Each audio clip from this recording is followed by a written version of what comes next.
Avant que les royaumes ne parlent de richesse, avant que les hommes ne mesurent le succès, il existait une vérité simple. Le monde ne fonctionne pas selon ce que l'on possède, mais selon ce que l'on croit possible. Et c'est exactement pour ça qu'on ne te l'a jamais expliqué. Cette histoire ne parle pas d'argent, pas de pouvoir, pas de politique. Elle parle de ce qui contrôle tes décisions sans que tu t'en rendes compte. Et ça commence très loin dans le passé.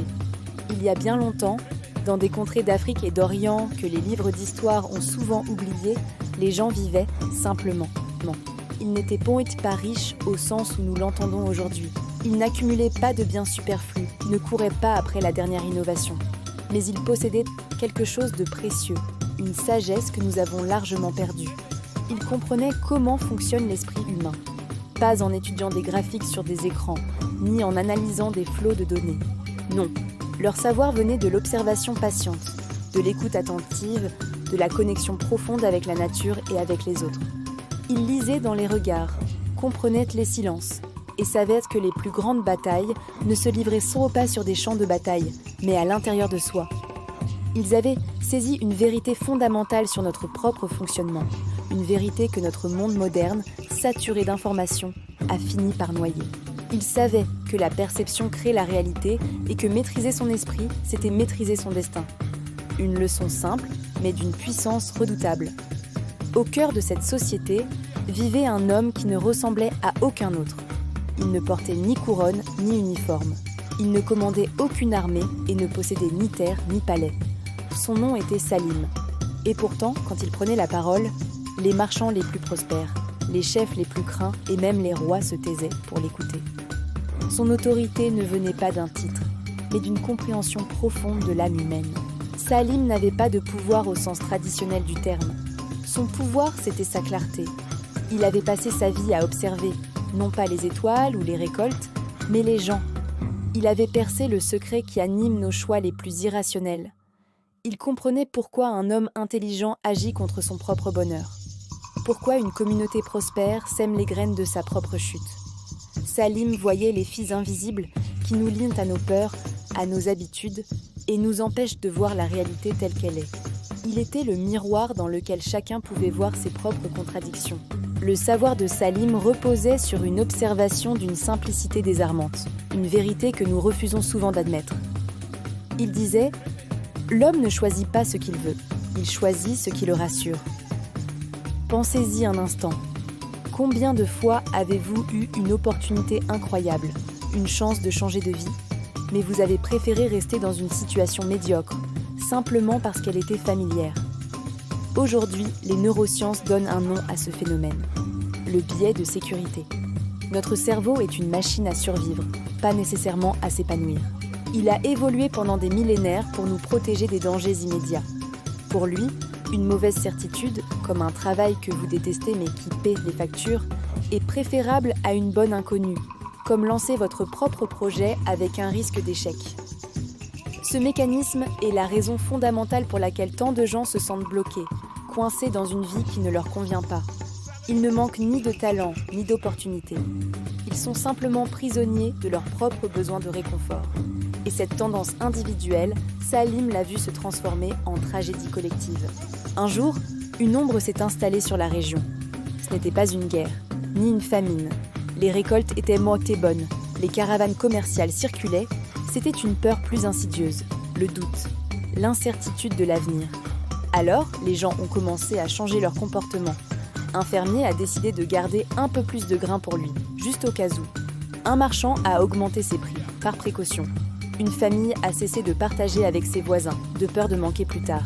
Chacun, de son côté, pensait prendre une décision rationnelle, intelligente, un acte de protection légitime pour sa propre famille.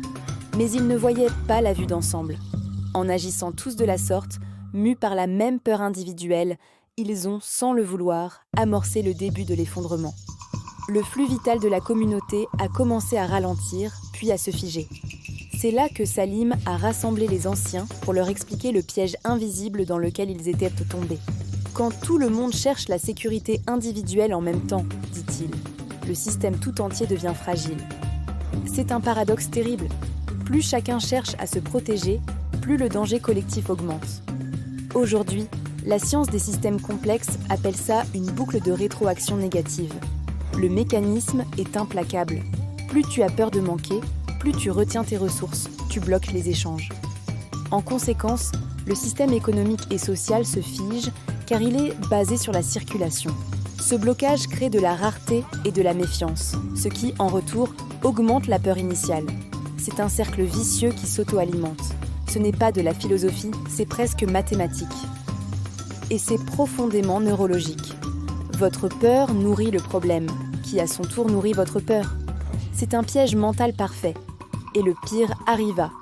Peu à peu, les marchés se sont vidés, les échanges se sont arrêtés, plus rien ne circulait. Non pas parce que les ressources manquaient. Les greniers étaient encore pleins, les artisans avaient toujours leur savoir-faire, mais la confiance, le lien invisible de toute société, était morte. Chacun était assis sur son petit tas de sécurité, mais collectivement, ils mouraient de faim. La richesse était là, mais elle était gelée, paralysée par la peur. C'est à ce moment-là que Salim a prononcé la phrase qui a traversé les âges. Un monde ne cesse, effondre jamais par manque de richesse, mais toujours par manque de courage mental. La crise n'était pas économique, elle était psychologique. Le véritable effondrement n'était pas dans les champs ou les ateliers, il était dans les esprits. Ils n'avaient pas manqué de bien, ils avaient manqué de foi en l'autre et en l'avenir. Des siècles plus tard, la science moderne est arrivée aux mêmes conclusions que ce sage d'un autre temps. Grâce à l'imagerie cérébrale, nous pouvons observer notre cerveau en action. Et que voyons-nous ? Exactement ce que Salim avait compris par l'observation. Premièrement, notre cerveau fuit instinctivement l'inconnu, le considérant comme une menace potentielle. Deuxièmement, il surestime systématiquement le danger et sous-estime notre capacité à y faire face. Troisièmement, il confond tragiquement le confort avec la sécurité. Rester dans son canapé est confortable, mais ça ne vous prépare pas à affronter le monde. C est la clé pour comprendre une frustration universelle. Pourquoi les gens savent pertinemment ce qu'ils devraient faire pour améliorer leur vie, perdre du poids, changer de carrière, améliorer leurs relations, mais ne le font pas? La connaissance ne suffit pas. L'ennemi n'est pas le manque d'informations. L'ennemi, c'est ce mécanisme de sécurité primaire qui nous crie de ne pas bouger, de ne pas prendre de risques, de rester là où c'est familier, même si c'est douloureux. Et maintenant, ouvrez les yeux et regardez le monde qui vous entoure. Regardez notre société. Les systèmes sont devenus infiniment plus rapides. Nos outils, de l'intelligence artificielle à la communication instantanée, sont plus puissants que tout ce que nos ancêtres auraient pu imaginer. Nous croulons sous une quantité infinie de données, de tutoriels, de plans d'action. Tout est à notre portée. Et pourtant, l'esprit humain, le logiciel qui fait tourner toute cette machinerie, n'a presque pas évolué. Nous sommes toujours câblés avec les mêmes peurs primitives. La même réaction instinctive face à l'incertitude. Les mêmes blocages mentaux qui paralysaient les gens à l'époque de Salim. Nous avons des voitures de sport avec un moteur de charrette à bras. La technologie change, mais la nature humaine reste la même. Et tant que nous n'aurons pas compris ça, nous continuerons à répéter les mêmes erreurs, mais à une échelle et une vitesse bien plus grande. La leçon de Salim résonne aujourd'hui avec une force incroyable. Il disait « Le monde ne changera pas quand les systèmes changeront, mais quand les humains comprendront enfin leur propre esprit. » Toute ta vie, on t'a peut-être fait croire que tes problèmes venaient de l'extérieur, le gouvernement, l'économie, ton patron, ton passé. Mais la vérité, c'est que le principal obstacle se trouve entre tes deux oreilles. Tu n'es pas bloqué par le monde. Tu es bloqué par la partie de ton cerveau qui croit devoir te protéger en te maintenant dans l'immobilité. C'est un gardien bien intentionné, mais qui a des milliers d'années de retard. Le véritable changement ne consiste pas à acquérir plus d'informations, mais à apprendre à déjouer ce gardien, à négocier avec ses propres peurs et à reprendre le contrôle de ses propres décisions. Si cette histoire t'a fait réfléchir, ce n'est pas un hasard. C'est que, quelque part en toi, tu sens cette vérité. Abonne-toi, pas pour moi, mais pour ne plus jamais laisser ton esprit fonctionner en pilote automatique. Ici, on ne cherche pas des réponses faciles, on apprend à penser autrement. Merci de ton écoute.